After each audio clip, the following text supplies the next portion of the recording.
MK jewellery বৰ্তমান সমগ্ৰ অসমৰ এটি চিনাকি নাম MK জুৱেলাৰী 24 বছৰে নিষ্ঠা সততাৰে ৰাইজৰ সেৱাত গুণগত উন্নত মানদণ্ডৰ হলমাৰ্কযুক্ত সোণ ৰূপ হীৰা আদি গহনা গাঁথৰিৰ বৰ্তমান এটি অত্যাধুনিক সম্ভ্ৰান্ত চালে চকুৰোৱা শ্ব'ৰুমলৈ পৰিণত হৈছে ৰাইজৰ আপোন জুৱেলাৰী MK জুৱেলাৰী। বিয়া বাৰু জন্মদিন বা অন্য কোনো বিশেষ মুহূৰ্তত আপোনজনক যদি সোণ ৰূপ হীৰা বা অন্য যিকোনো গহনা উপহাৰ দিব বিচাৰে তেন্তে MK জুৱেলাৰীক সদায় পাব আপোনালোকৰ কাষত। প্ৰিয় গ্ৰাহকসকলৰ যদি সোণ ৰূপ বা তাম আদি গহনা গাঁথৰিৰ কোনো সমস্যা থাকে তেন্তে আমি আমাৰ নিজা কাৰখানাত ততাতৈয়াকৈ গ্ৰাহকৰ সুবিধাৰ প্ৰতি লক্ষ্য ৰাখি তৎক্ষণাত সমাধা কৰোঁ। আপোনাৰ মৰমৰ পুত্ৰ বা জীয়ৰীৰ শুভ বিবাহৰ বাবে আমাৰ শ্ব'ৰুমত হলমাৰ্কযুক্ত বিয়াৰ সম্পূৰ্ণ গহনা পোৱা যাব উচিত মূল্যত আৰু উচিত মানদণ্ডত। পুৰণি সোণৰ গহনা সলনি কৰি অত্যাধুনিক ন ডিজাইনৰ গহনা আমাৰ MK জুৱেলাৰীৰ পৰা ক্ৰয় কৰিব পাৰিব। প্ৰিয় গ্ৰাহকসকলক সম্পূৰ্ণ বিশ্বাসযোগ্যতাৰে আমাৰ শ্ব'ৰুমৰ পৰা কোনো অসুবিধা নোপোৱাকৈ সেৱা আগবঢ়োৱাই আমাৰ একমাত্ৰ লক্ষ্য। গতিকে আজিয়েই সপৰিয়ালে আহক আমাৰ শ্ব'ৰুম MK জুৱেলাৰীলৈ আৰু লৈ যাওক আপোনালোকৰ সপোনৰ গহনা গাঁথৰিসমূহ।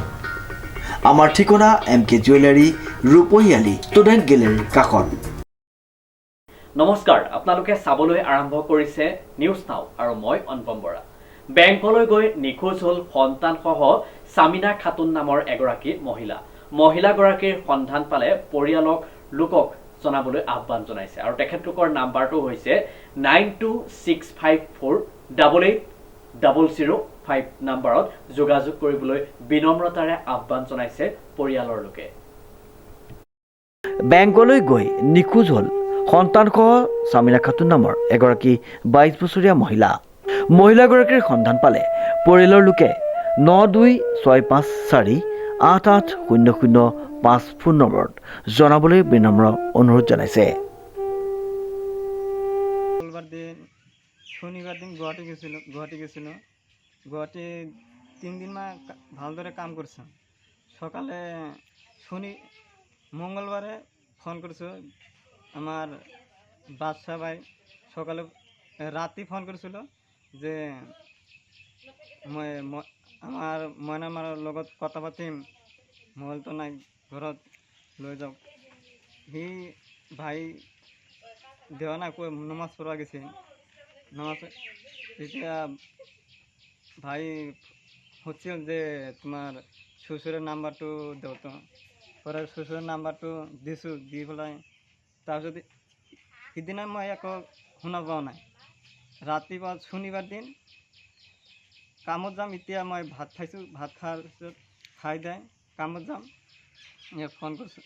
তেতিয়া কয় যে ময়না তোমাৰ ঘৰত নাই, ক'ত বা গেছে। পরে লগে আমি কাপড় চাপড় পিন্ধি আইছোঁ। মোর কাছে তো মোবাইলও নাই, বেলেগে মোবাইল দিয়ে ফোন চোন মাৰি থৈ আমি ময়ো মাৰোঁ। আৰু এতিয়ালৈকে পাওয়া নাই, ক'ত গেছে খবৰ বাৰ্তা নাই। আমাৰ শ্বশুৰবাড়ি তাতেও খবৰ বাৰ্তা লৈছোঁ। কোনোবাক দি কেনে সন্দেহ হয় নেকি? কোনোবাৰ লগত যোৱা বুলি সন্দেহ হয় নেকি?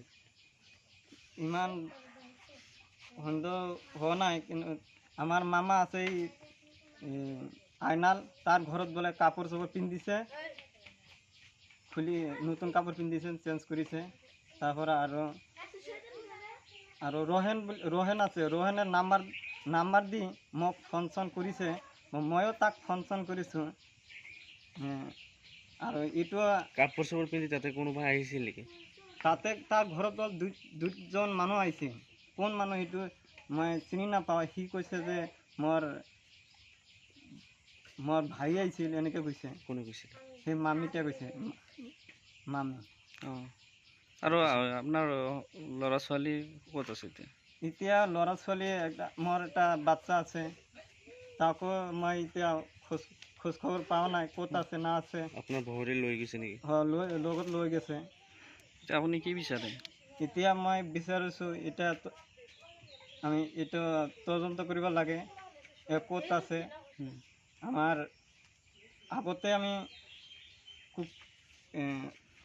কুকিলা থানাত অলপ জনাইছিলোঁ মই, আৰু এতিয়া কুকিলা থানাত আমি অনুৰোধ জনাই এইটো অতি সোনকালে এটা আমাৰ তদন্ত কৰিব লাগে, ক'ত আছে আমাৰ বাচ্চাটো লাগে, আমার বাইকেটু যে আপনার বাচ্চাটো আপনার লাগে ঘুরাই লাগে না বাইকেটু লাগে অতি সোনকালে আমার এটু কুকিলা তাহলে আমরা আমার অতি সোনকালে এইটো আনি দিব লাগে, তদন্ত কৰিব লাগে, য'তে আছে ঘূৰি আহিব লাগে য'তে য'তে আজি এইটো ঘূৰি আহিব লাগে। আমাৰ এইটো আপোনাক কাছে অনুৰোধ জনালো। মানে এই 7টার টাইমে শুনলাম যে বউরা বাচ্চা নাই, সকালে গেছে বাচ্চা করে গেছে যে আপনার ব্যাংকে যাবো। 7টার টাইমে শুনলাম যে বউরা বাচ্চা আয় নাই। পরে বউরার বাপের কাছে ফোন করলাম যে আপনার মেয়ে বাচ্চা যে থেকে তুলে পাঠিয়ে, ওই বাচ্চা ফোন করলাম, এই বউরার বাপে মানে বলে যে আমার তো আহে নাই। পরে আহে নাই, পরে বললাম যে এই কথা আপনার ব্যাংকে গেছে, ব্যাংকে থেকে তো রাখতে বাচ্চা হয় না, বাচ্চা গরু বছর খেয়ে গেছে, তাহলে আপনার খবর করতাম না। পরে খবর নেবার করলাম, পরে রাখতে তো বাচ্চা এলোই না। পরে সকালে আবার ফোন করলাম যে কোনো খবর টবর আছেন কি, বউরা বাপে বলে যে খবর টবর তো পাইনি। বর্তমান পর্যন্ত কোনো খবর বর্তমান পর্যন্ত কোনো খবর বার্তা নাই। এটা কোনটো গাঁৱত এনেকুৱা হৈছে জাগা গাঁওখনৰ নাম নামার পরে দ্বিতীয় খন্ড। কওকচোন কি হৈছিল? হওয়ার মধ্যে আমি এই জাকা করে নাম আর আপনি এই ও গুয়াহাটি গেছে, গুয়াহাটি যাওয়ার পরে আমি কইলাম, আমি তার চাচা কইলাম তাহলে আপনি মানু কিবা ঘরে থাকা তাহলে আমাকে বাচ্চা নিয়ে রাখছি। 2 রাত রইল, থাকার পরের দিন 3 রাতের দিন এখন এই গরু ছাগল চহে রয়েছে। এই চহে থেকে ঈশান নামাজের আগ দিয়ে আমাকে দুইটা, একটা মামাতো ভাই, একটা আমাকে গেদা, দুইজনে যাইয়া সেই গরুটা আনছে, আইনা পাইন্দা ঠাইন্দা থুয়ে গেছে। তারপরে ওরে ফোন করছে, গুয়াহাটিতে থাকিও, ফোন করলে পরে ও পরে আইছিল, আমিও ফোন করছি, করার পরে দেখি ও আইলো। আর পরে ও এই যে বউটা যে গেছে আমরা আর খবরটা জানি না কনে গেছে, এই তুমি জানি। লগে আৰু কেউ আছে নেকি? লগে যে আছে এৰাই। না এই বউটাৰ লগে না আমি দেখি নাই তো। ডিজি বৰাৰ ৰিপৰ্ট নিউজ নাও।